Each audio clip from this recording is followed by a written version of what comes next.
pour cette rubrique Lire et grands livres, nous avons invité un écrivain, un chercheur, en réalité un chercheur, Olaf, bonjour monsieur, bonjour Anne-Marie. Pour un livre extrêmement intéressant qui s'appelle Le grand secret de l'islam.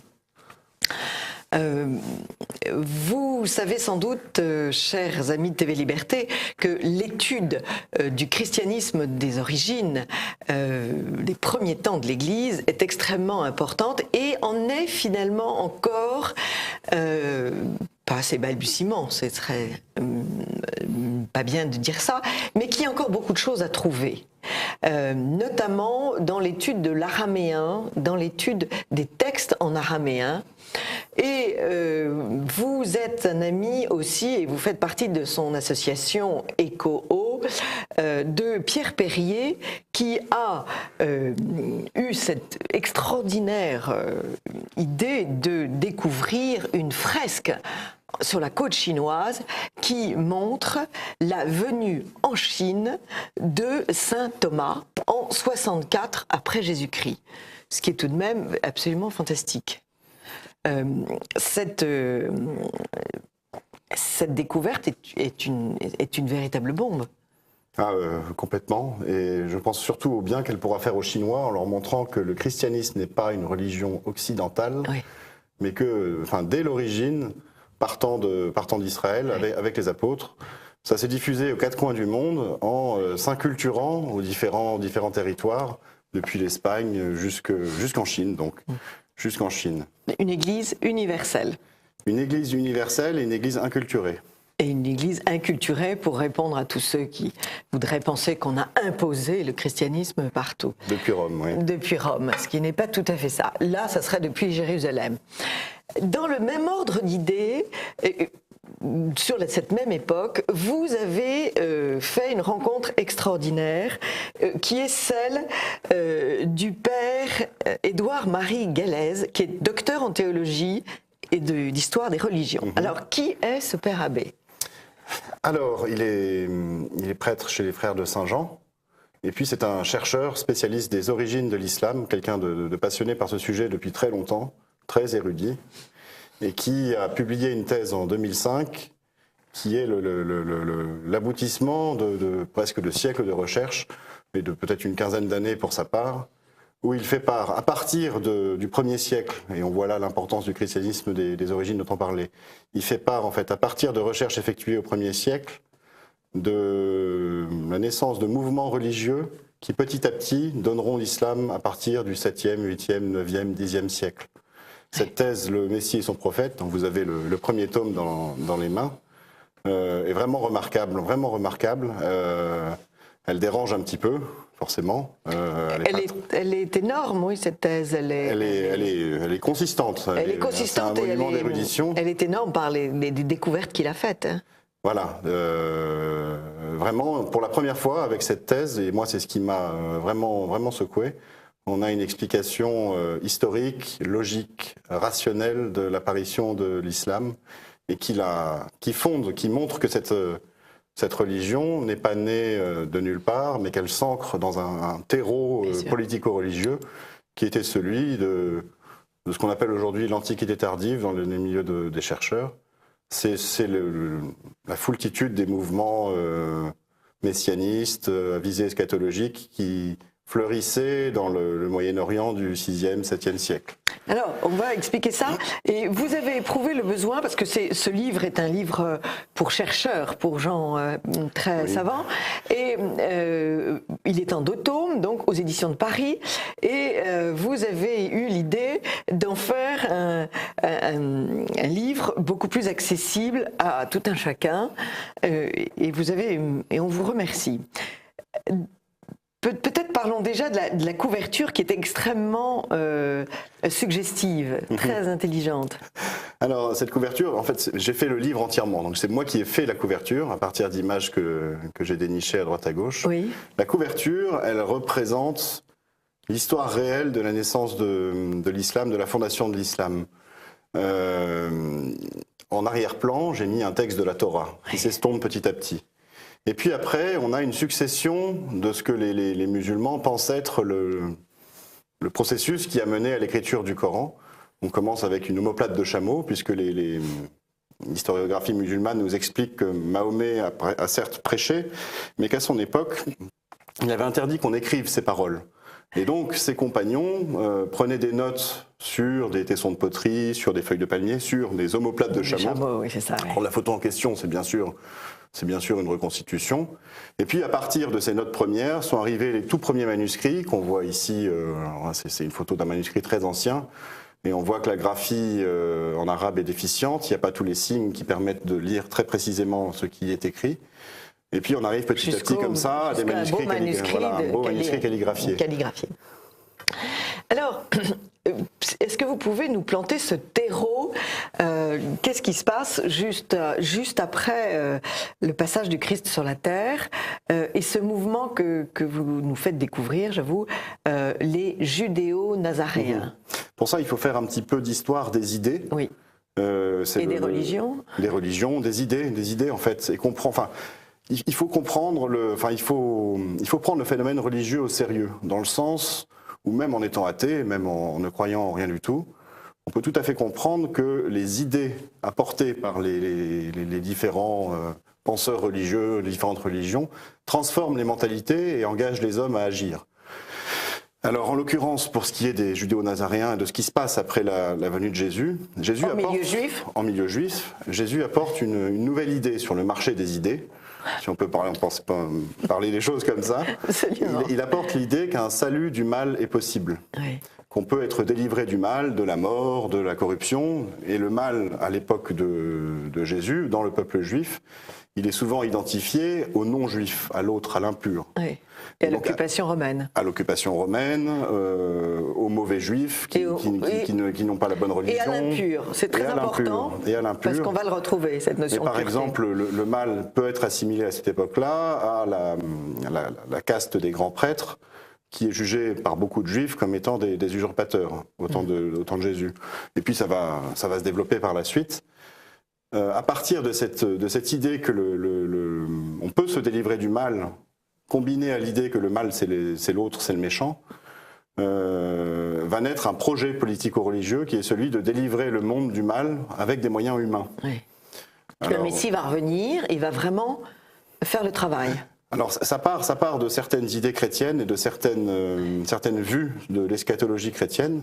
Jésus avait annoncé son retour dans la gloire, mais pour certains juifs, c'est tout de suite. C'est ici maintenant, tout de suite. En fait, chez ces juifs-là, on pense que la césure se fait après la destruction du temple de Jérusalem vers 70, où il y a une scission dans la communauté judéo-chrétienne de Jérusalem. Oui. Chez ces juifs-là, l'idée première que le Messie attendu par le peuple serait un Messie politique, un successeur du roi David, est bien plus forte et l'emporte dans leur esprit sur l'idée d'un Messie chrétien crucifié, souffrant, serviteur. Donc une première déviation. Voilà la première déviation. Ouais. Et à partir de cette idée-là, ils se sont dit, mais qu'est-ce qui a empêché Jésus d'être le Messie qu'on veut nous ?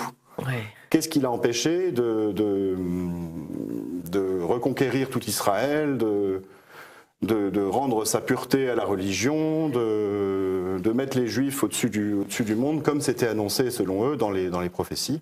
Et ils se sont dit, les conditions n'étaient pas remplies, la religion n'était pas bien, les Juifs s'adonnaient à l'impureté. Et donc à partir de là, naît le projet politico-religieux de travailler sur les conditions pour que Jésus puisse revenir et en quelque sorte terminer le boulot qu'il n'a pas pu faire lors de sa venue. Ce projet, il va se centrer sur le relèvement du temple, la reconstruction du temple de Jérusalem. Et on va voir donc une alliance de ces juifs et d'une certaine population arabe. Voilà, là vous allez très vite en besogne. Oui, mais on est un peu pressé. Il faut. Pour mener à bien ce projet, ces judéo-nazaréens, cette secte qui s'est exilée en Syrie, a besoin d'alliés militaires. Et elle va les trouver chez ses voisins les plus proches. Chez des bons combattants, des bons guerriers. Des Arabes nomades installés en Syrie, la tribu des Koréchites, que l'historiographie musulmane place en Arabie Saoudite, mais dont on n'a aucune trace archéologique en Arabie Saoudite, alors qu'on en trouve de nombreuses, y compris dans les noms de lieux, Et puis dans les vestiges archéologiques, on en trouve en Syrie. Oui. L'archéologie, c'est quand même bien utile hein, pour empêcher, C'est au fondement de ces découvertes nouvelles, en fait. Depuis une cinquantaine d'années, on ne cesse de découvrir des nouveaux vestiges dans cette région-là, Syrie, on va dire les pays du Levant. Et puis, enfin, des historiens et des chercheurs ont un peu secoué le cocotier. Là. Je pense à Patricia Krohn ou à Christophe Luxemburg. Mais pour revenir à nos judéo-nazaréens, ils s'allient donc avec les Arabes qui sont chrétiens à cette époque-là, qui ont été christianisés, pour se servir de leur force militaire afin d'aller reconquérir Jérusalem, reconstruire le temple. Et pour ça, ils vont leur transmettre leur espérance. Ils vont leur dire, vous croyez en Jésus, mais nous aussi on croit en Jésus. Sauf que le Jésus auquel nous on croit, il va faire de nous les rois du monde. Il va nous établir comme ses généraux, ses chefs. Il faut qu'on soit son armée. Et pour ça, il faut qu'on aille reconstruire le temple de Jérusalem pour le faire revenir. Donc dès le départ, une conquête armée. Dès le départ, c'est un projet politico-religieux guerrier. Guerrier, oui. Guerrier, avec une vue sur la conquête du monde entier. C'est la naissance du messianisme. Voilà. Et puis c'est un phénomène qui connaîtra beaucoup d'avatars dans l'histoire. C'est très important ce que vous dites parce qu'on accuse souvent le christianisme d'être à l'origine de tous les messianismes qui ont été si meurtriers après. Que ce soit la Révolution française, que ce soit le communisme. Les idées chrétiennes devenues folles. Les fameuses idées chrétiennes devenues folles. Mais voilà, c'est pas tout à fait ça. Si on retrouve à l'origine, c'est... On doit notamment en tout cas, on trouve l'origine de cette idée bien là. On peut la trouver dans la redécouverte des textes de Qumran. Voilà. Bon, vraiment, depuis maintenant quelques années, on commence à y voir un peu plus clair maintenant. Maintenant qu'on a un peu écarté la piste des moines esséniens qui en seraient à l'origine, on a vu dans les textes de Qumran émerger cette idéologie messianiste. Parce qu'il y a certains textes, certains des testaments des 12 patriarches qui ont plusieurs versions, une version pré-chrétienne et une version post-chrétienne. Et la version post-chrétienne montre ce messianisme nouveau. Le Messie qui est attendu dans les textes post-chrétiens et devient un Messie guerrier, combattant, sanglant, avec couvert de sang, du sang des ennemis et des impurs. Et on se rend compte que ça, puisque maintenant, vous parliez de Pierre Perrier, du travail sur l'Église des origines, les premiers chrétiens, on se rend compte que ça n'est pas le judéo-christianisme premier, celui des apôtres. Non. C'est une déviance. Oui. Et le père Édouard Marie, il explique très bien cette déviance par le dévoiement de l'idée de salut. C'est-à-dire la contrefaçon qu'en font certains mouvements, le fait pour certains de s'accaparer cette idée. Et puis par cette alliance du politique et du religieux que vont montrer les premiers califes, puisque donc le Messie n'arrivant pas, les troupes guerrières, les guerriers arabes s'impatientent et disent on va faire le travail nous-mêmes et maintenant qu'on est une force, on va continuer à développer cette force. Exactement. Après la conquête de Jérusalem vers 638 et la reconstruction du temple, on a des témoignages contemporains. On se rend compte que le Messie ne revenant pas, les Arabes se disent nos maîtres en religion judéo-nazaréens nous ont trompés. Ils nous ont promis le monde, ils nous ont promis qu'on serait on vivrait dans un temps de félicité, qu'on serait les maîtres du monde. Or, Jésus ne revient pas, ça n'arrive pas. Qu'est-ce qu'on fait maintenant ? Ils disent, mais nous sommes déjà les maîtres du monde, puisque militairement, par un concours de circonstances incroyables, qui vient de l'opposition entre les deux grands empires perses et byzantins, qui se sont épuisés l'un l'autre dans leur guerre, par ce concours de circonstances-là, les Arabes sont peu ou prou maîtres de cette région. Maîtres de cette région, et puis jusqu'en Perse. Et à ce moment-là, ils vont... Les maîtres du monde, c'est nous. C'est nous. Et le Messie, c'est nous. Et ils vont vouloir développer ces fondements religieux dont ils ont vu qu'il était important. Exactement. Ils jugent en fait leur position dans les faits qui leur donnent raison selon eux comme étant la justification du fait que Dieu les ait choisis pour éradiquer le mal du monde. Ils sont choisis. Donc à partir de ce moment-là, il va y avoir tout un jeu de recherche, de quête de légitimité. Mais c'est exactement ce que les judéo-nazaréens leur enseignent par le biais de Mahomet, par exemple, qui est un des disciples des judéo-nazaréens. Les judéo-nazaréens leur disent, nous sommes juifs, fils d'Isaac, vous êtes juifs, fils d'Ismaël, nous faisons partie du même peuple choisi. Nous faisons partie du même peuple choisi. Mais le problème, c'est qu'une fois que les Arabes ont éliminé leur maître en religion, ils n'ont plus de quoi fonder religieusement leur pouvoir. Il leur reste cette idée qui sont les maîtres, enfin qui sont choisis par Dieu. Il y a les faits qui le prouvent, puisqu'ils sont les maîtres politiques. Mais comment est-ce qu'ils vont arriver à justifier ça? Et donc à ce moment-là, c'est là que s'ouvre la guerre civile entre les Arabes, la fitna, dès l'assassinat du deuxième calife Omar.